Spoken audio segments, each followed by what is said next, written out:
Hello guys, Mr. Max here, and today I wanted to talk about why I dislike superhero games. And when it comes to tabletop RPGs, I'm really usually more drawn toward medieval fantasy and a medieval fantasy that is low magic, that is dark, that is greedy, maybe a bit of sword and sorcery.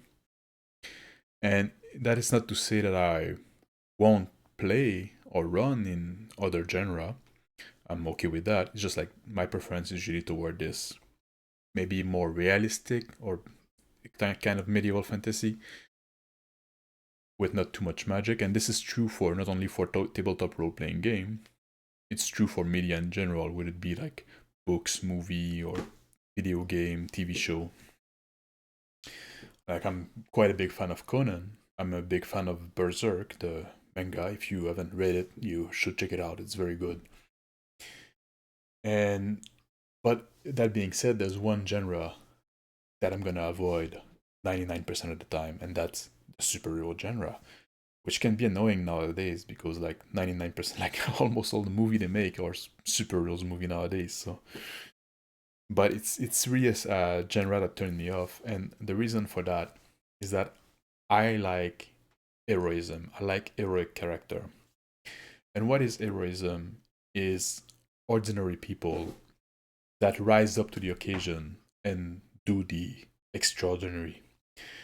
It's like the just regular people, the farmer on the farm, that when his farm get attacked, instead of just running away, he does like pick up the pitchfork and go in the fray. This is something that it can be inspiring in a way. And superheroes, by their nature, cannot really be heroic because they're not ordinary people. They're extraordinary people that are doing stuff that for them is usually pretty ordinary, pretty like mundane. Uh, and oftentimes, the power they have, it's undeserved power. It doesn't come from something they did. It comes from accident of birth or accident or their life. It could be like they were born with mutant genes, or they're an alien from a different planet that when they're here, they got all those power, or they got bitten by a radioactive spider. And even when you look at the more human superheroes like Tony Stark and Iron Man, that they are not special people, but they use technology.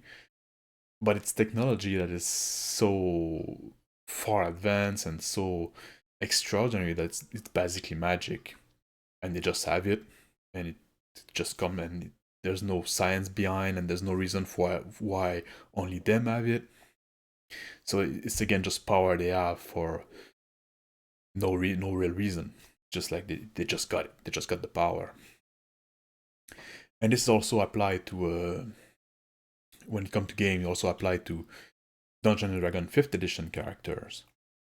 If you play rule as written, the characters begin games and they're already so powerful that you're kind of robbed of this hero's journey of being a regular guy and become, because if you become powerful through play or in a story, if a character become powerful through his action and through his experience, stuff like that, it's quite different. That's all right. That can be inspiring.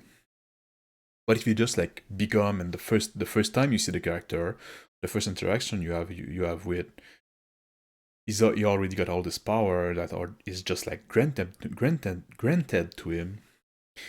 It's you're losing the heroism there. And it's also true if you play like a OSR game, but you want to start the game at level 7 or level 8 or whatever. If you want to start at higher level because you want to have this high power play, you are also losing something there, in my opinion.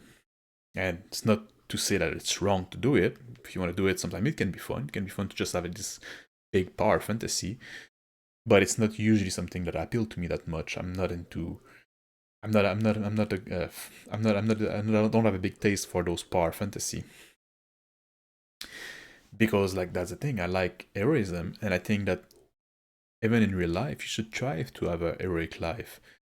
And what I mean by that is, like I said, I talked about in my previous video, you don't want to be bullied.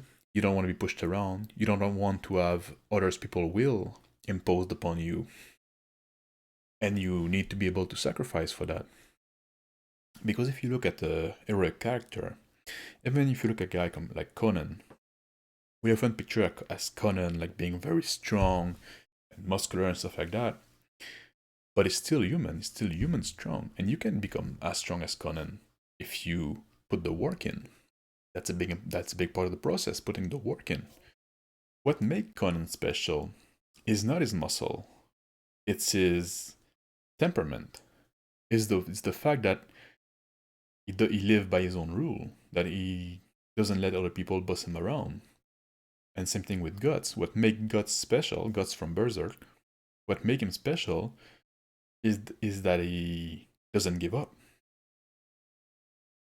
And those are good qualities that you could add to yourself, to your life, try to emulate. And that will bring you closer to the heroic life. But no matter how much you try, you will never be Superman. You will never be Iron Man. You will never be Spider-Man.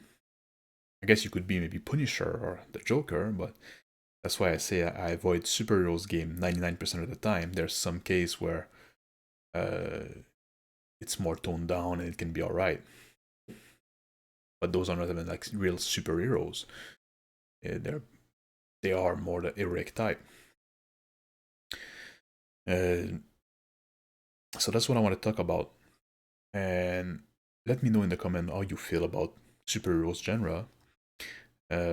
Because if you like it, that's alright. That's my personal opinion on that subject. It doesn't matter if you're big into it. But I think sometimes you should think about why you like stuff. And what does those things you like bring to your life? What model can you get from it? How it can affect you, the real you in real life? How can it make you better as a human being? So yeah, let me know what you feel about how you feel about superheroes. Let me know if there's another genre that you would avoid most of the time. And thank you for watching. Have a good day. See you soon.